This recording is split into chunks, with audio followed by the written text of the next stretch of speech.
And in celebration of the perfect winter day in Duluth, a group of locals hit the trails of Hartley Park in hopes of learning how to better identify the trees in their area. Northern News Now, Jeffrey McClure got in a nice afternoon hike and learned more about why it's important to branch out. Snow-filled trails didn't stop local nature lovers from getting out Sunday to learn about what's in their woods. There seems to be a pretty high interest for people wanting to connect to their land and know more about what's happening here.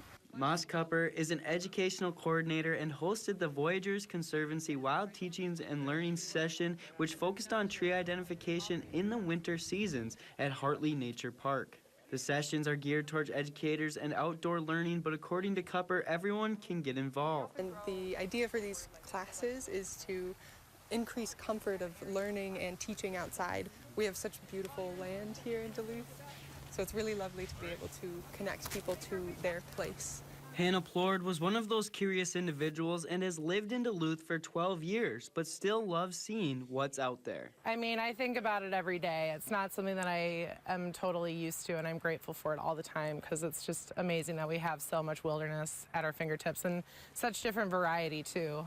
Cupper taught the participants how to observe the branch patterns, bark buds, and leaf scars to identify their tree. We found some balsam poplar, which is one of my favorite trees, and balsam fir are both trees that have some pretty nice smells to them.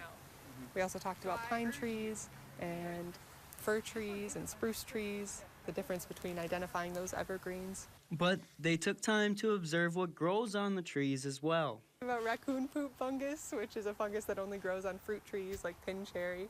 And then we also talked about the different types of lichen, which is something that I always tend to bring up because we're looking at the bark on the trees, so we're often going to see lichen.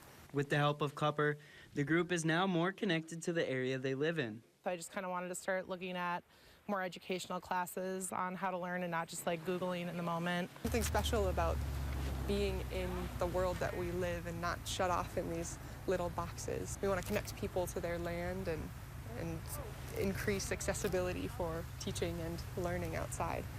In Duluth, So just like you and just like me, there's variety in every tree. Jeffrey McClure, Northern News Now.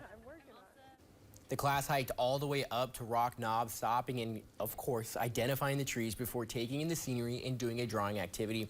For more information about the learning sessions and more events coming up, head to our website at northernnewsnow.com.